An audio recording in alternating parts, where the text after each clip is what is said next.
교회는 세상의 한복판에 세워진 전투하는 교회입니다. 전투하는 교회라고 그러니까 물리적이고 무력적인 전쟁을 연상할지 모르겠지만 사탄과 그의 속성인 세상과의 영적인 싸움을 싸우는 의미에서 전투하는 교회입니다. 이 세상의 임금인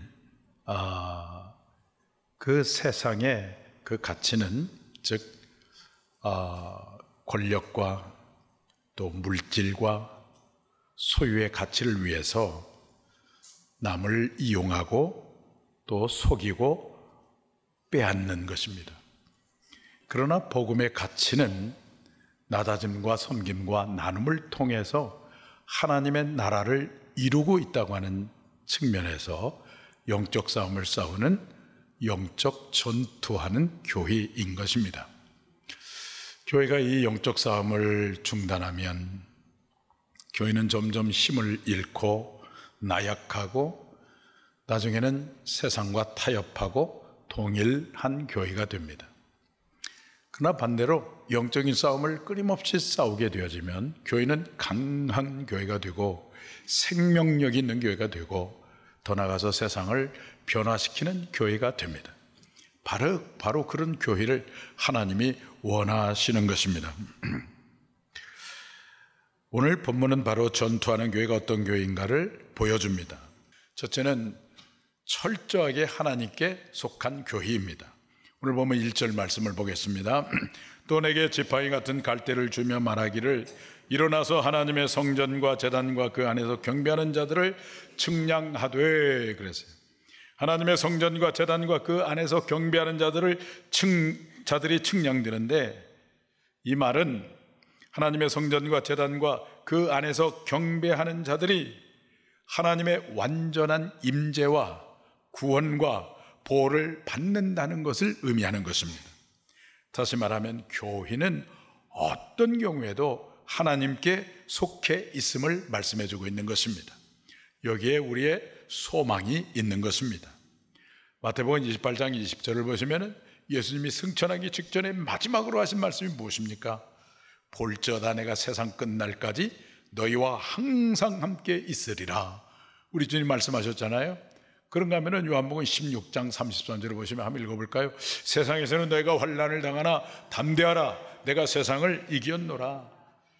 세상에서는 환난을 당합니다. 그렇지만 담대하라고 그럽니다. 왜? 우리와 함께 하시는 하나님이 이기시기 때문입니다. 그러나 이 세상의 한복판에 있는 교회는 인간적으로 보면 너무나 연약합니다. 세상적인 힘도 없고 무기가 없습니다. 스스로의 힘으로 자신을 보호할 만한 무기가 아무것도 없습니다. 창세기 4장을 보시면 이와 같은 한 사람을 소개하고 있는데 그 사람이 바로 아벨입니다. 어느 날 아벨과 그의 형 가인이 하나님께 제물을 드렸습니다. 아벨은 양을 치고 있기 때문에 양을 잡아 제물로 드렸고 가인은 농사를 짓고 있었기 때문에 농산물로 제물을 드렸습니다. 그런데 하나님은 가인과 그의 제물은 연락하지 않으시고 아벨과 그의 제물만 연락했습니다. 왜 아벨과 아벨의 제물은 연락했는데 가인과 가인의 제물은 연락하지 않았을까요? 아벨의 제물은 하나님이 기뻐하는 양을 잡아서 드렸기 때문이고 가인의 제물은 하나님이 기뻐하지 않는 농산물을 드렸기 때문일까요? 그때는 율법이 제정되기 전이었고 또 더군다나 속죄제로 드린 제물이 아니었어요. 가인은 농사를 졌기 때문에 농산물을 드릴 수밖에 없었고 아벨은 양을 치고 있었기 때문에 양을 드릴 수밖에 없었어요. 그런데 왜 가인과 가인의 제물은 연락하지 않고 아벨과 아벨의 제물만 연락했을까요? 성경은 그것을 이렇게 말씀하고 있는데 그 근거는 그들의 삶 때문임을 말씀해 주고 있어요. 창세기 4장 7절 말씀을 보겠습니다. 내가 선을 행하면 어찌 낯을 들지 못하겠느냐? 선을 행하지 아니하면 죄가 문에 엎드려 있느니라. 죄가 너를 원하나 너는 죄를 다스릴지니라. 그랬어요. 가인은 선을 행하지 않았어요. 그가 선을 행하지 않았다는 성경적 의미는 믿음의 길을 떠나서 하나님을 부인하고 자기를 주장하며 살다가 불신자로서 살았다는 것을 말합니다. 그러나 반면에 아벨은 하나님을 의뢰하며 철저하게 신앙으로 사는 사람이었습니다. 아벨의 제물 그 자체가 가인의 것보다 나은 것이기 때문에 하나님이 받으신 것이 아니라 믿음으로 사는 아벨과 믿음으로 드려진 제물, 아벨의 제물을 하나님이 기쁘게 받으신 것입니다. 아벨은 그렇게 믿음으로 산 까닭에 비록 가인에게 죽임을 당했지만 성경은 그를 인류 최초의 순교자로 여겨주었습니다. 누가복음 11장 50절과 51절 보겠습니다. 창세 이후로 흘린 모든 선지자의 피를 이 세대가 담당하되 곧 아벨의 피로부터 제단과 성전 사이에서 죽임을 당한 사가랴의 피까지 하리라. 내가 너에게 이르노니 과연 이 세대가 담당하리라 그랬어요. 이 아벨의 죽음을 그냥 죽음으로 여기는 게 아니라 순교로 쳐주고 있어요. 그리고 요한계시록 20장을 보시면 순교자가 받을 영광에 대해서 말씀하고 있는데 그리스도와 더불어 왕노릇 할 것이라고 말씀을 하고 있습니다.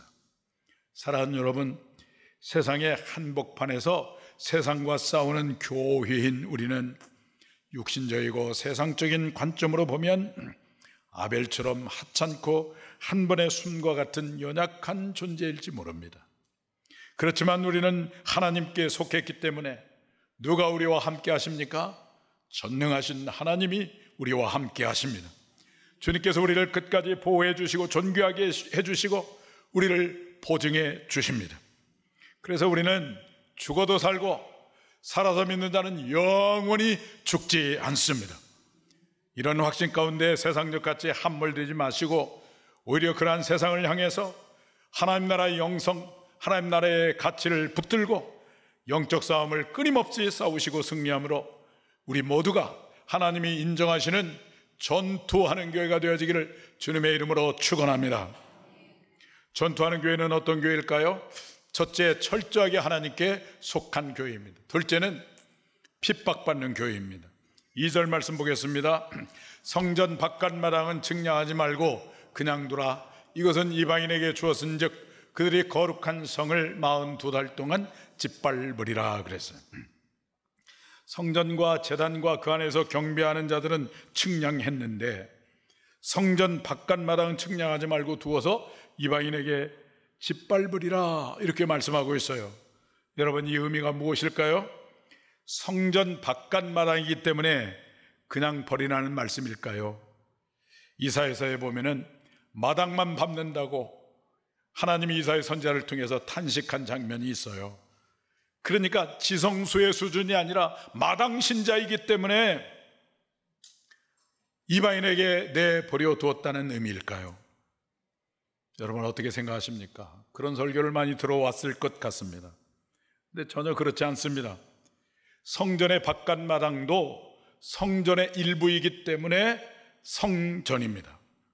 그런데 42달 동안이라는 특정한 하나님에 의해서 허용된 기간에 이 성전 바깥마당은 측량되지 않으므로 이방인에게 짓밟힌다고 하는 의미는 이것은 교회가 종말의 기간에, 종말이 어느 때를 가리킬까요?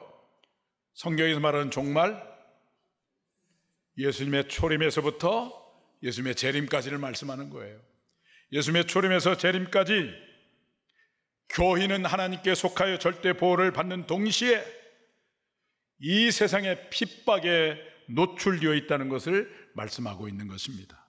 아벨의 죽음과 그의 피는 우리가 이 땅에서 하나님을 믿고 산다는 것의 의미가 무엇인지를 우리에게 보여주고 있는 것입니다. 이 세상 속에서 믿음의 길은 박수갈채를 받거나 세상의 성공이 보장된 길이 아니라 똑똑한 세상으로부터 패배를 당하며 그 길을 걷는 것이 믿음의 길입니다.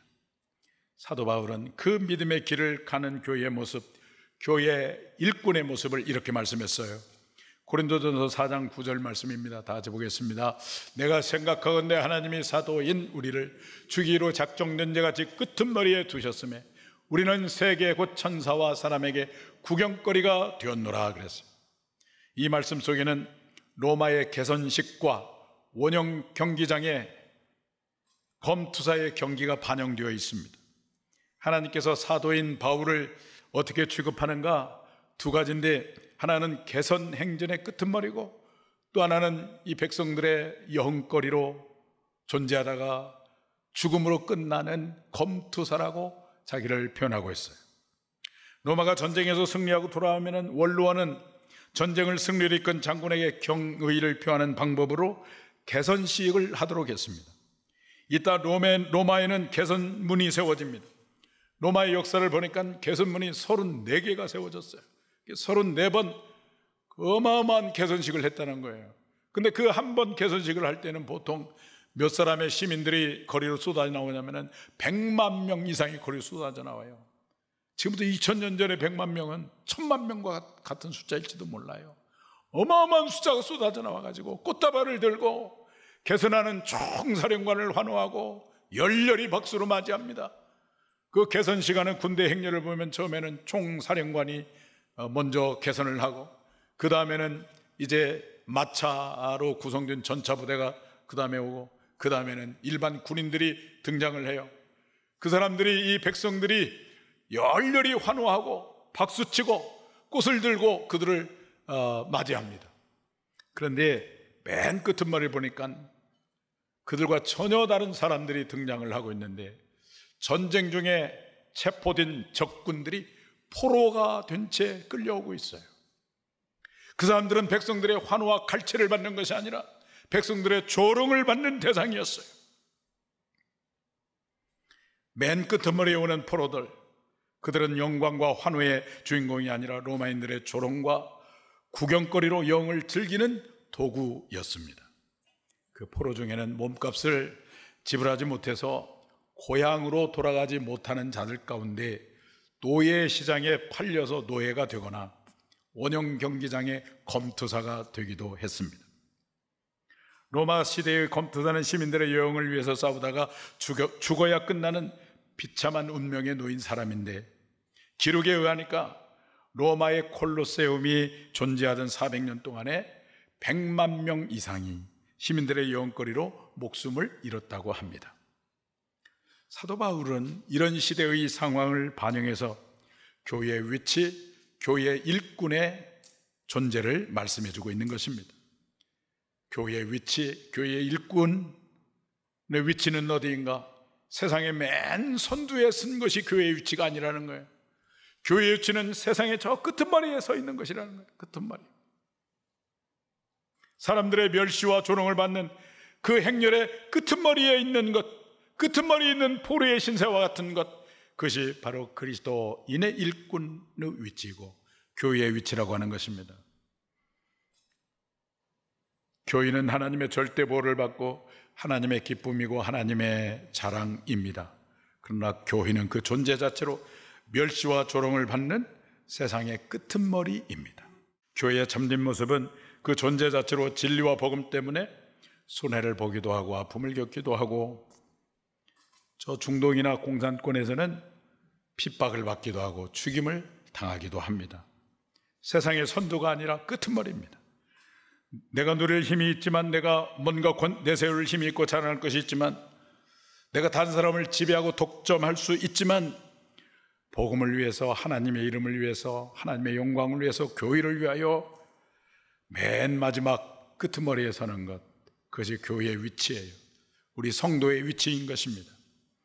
십자가에 못 박히신 우리 주님, 자기를 죽이는 로마의 군인들, 그 군인들의 명령했던 종교의 지도자들, 그리고 빌라도, 이런 사람들을 향하여 우리 주님의 한순간에 그들을 가루로 만들 수가 있었지만, 그러나 예수님은 자신을 보내신 성부 하나님의 뜻을 순종하기 위해서 그 십자가의 죽음, 저 십자가의 죽음의 쓴자를 마시는 그 끄트머리를 서셨습니다.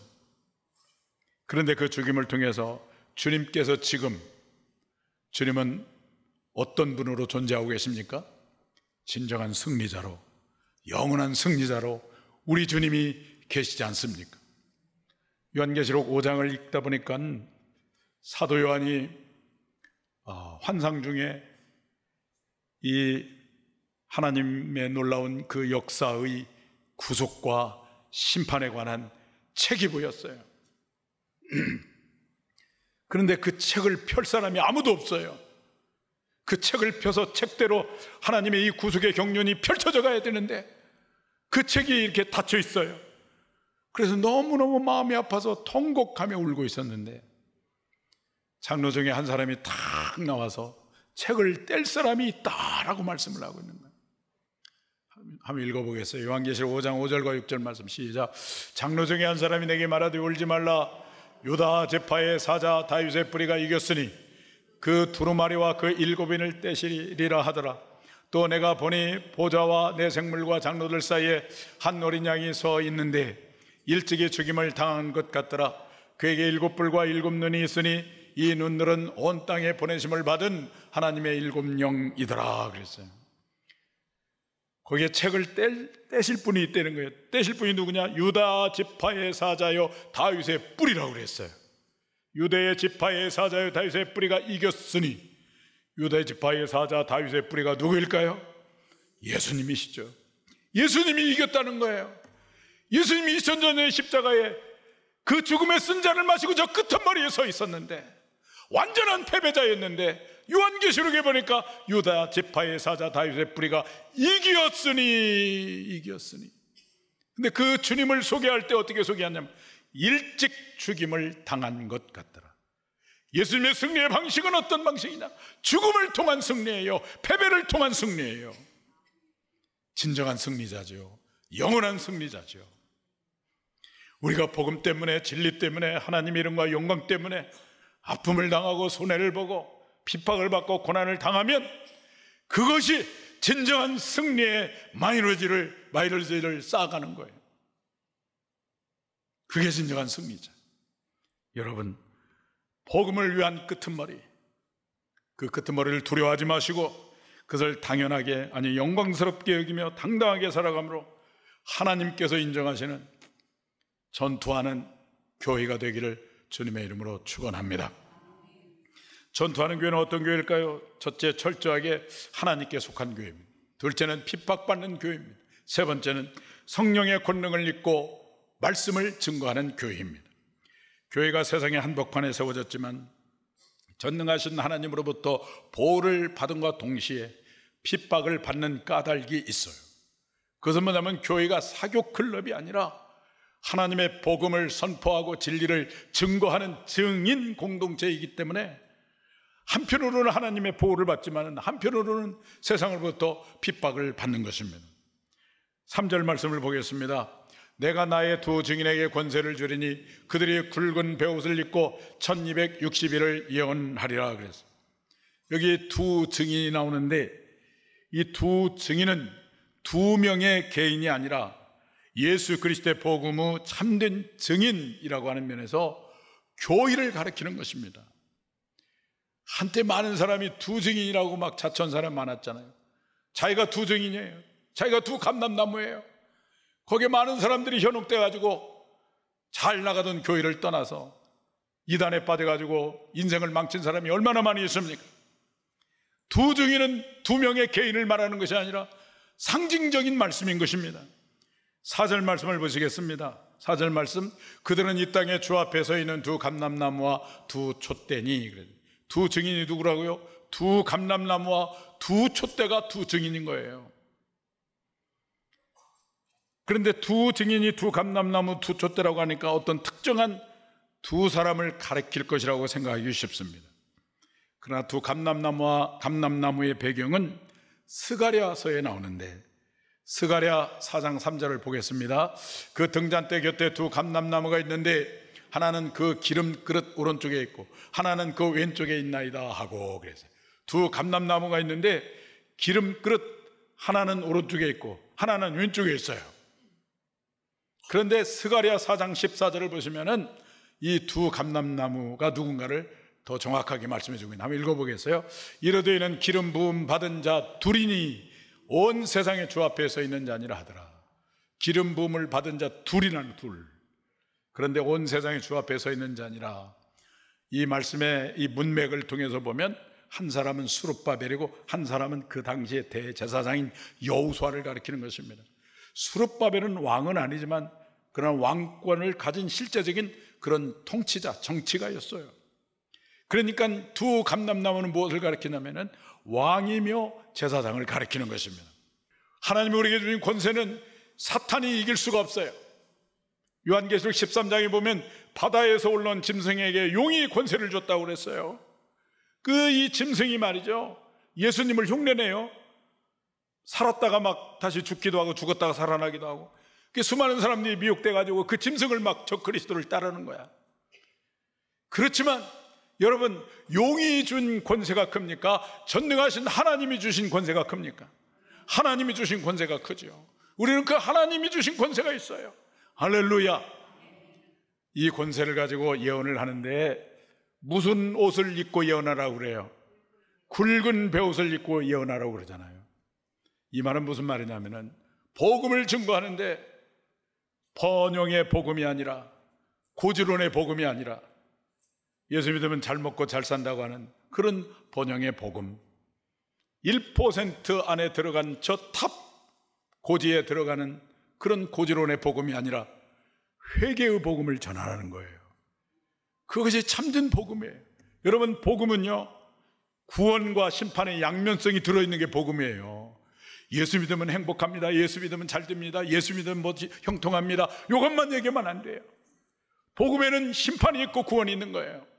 예수 그리스도를 믿으면 구원받지만 믿지 아니하면 하나님의 심판이 있습니다. 우리의 죄를 회개해야 됩니다. 당신의 죄를 회개하고 하나님 앞에 돌아오면 당신은 하나님의 자녀가 됩니다.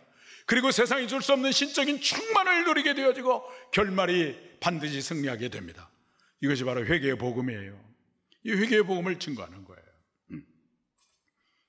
이렇게 성령님이 주시는 권능을 힘입어서 참된 복음, 회개의 복음을 선포할 때 교인은 절대로 이 세상으로부터 패배당하지 아니하고 마침내 승리하게 됩니다.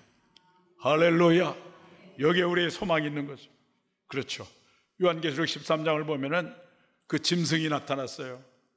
바다에서 올라온 짐승에게 용이 권세를 주고, 근데 나중에 보니까 땅에서 올라온 또 짐승이 있어요.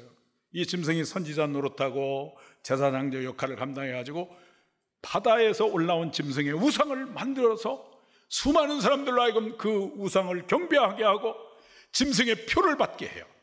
그래서 우상에게 경배하지 아니하고 짐승의 표를 받지 아니하면 매매를 못하게 해요. 매매를 못하니까 웬만한 사람들이 다 경배하고 짐승의 표를 받아요. 그런데 그때 우리 성도는 어떻게 되느냐? 하나님의 입맞은 사람은 경배를 해요, 안 해요? 안 하죠, 안 하죠.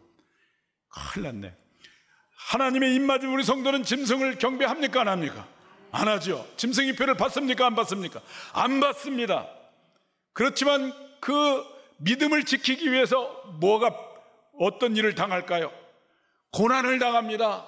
손해를 봅니다. 아픔을 당합니다. 핍박을 받습니다. 그래서 성경이 말씀하시기를 성도의 인내가 여기 있으니, 그래서 인내가 필요한 거예요. 그렇지만 중요한 것은 뭐냐면은 그 짐승의 세력들이 다 하나님의 심판을 받고 영원한 불못의 짐승도 들어가고 거짓 선지자도 들어가고 불신자도 들어가고 그리고 용도 들어가고 영원한 심판을 받고, 오늘 우리는 완전한 승리를 하고 그리스도의 거룩한 신부가 되어서 거룩한 성 예루살렘이 되는 거예요. 할렐루야. 우리는 마침내 승리하게 되는 것입니다. 그 승리를 맛보고 하나님께서 주시는 권능을 힘입어서 전투하는 교회로서 복음을 영화롭게 하고 복음을 증거하고, 비록 고난과 아픔을 당할지라도 마침내 우리가 승리할 줄을 믿고 계속해서 영적 싸움을 싸우는, 하나님이 인정하는 전투하는 우리 완산교회가 되기를 주님의 이름으로 축원합니다.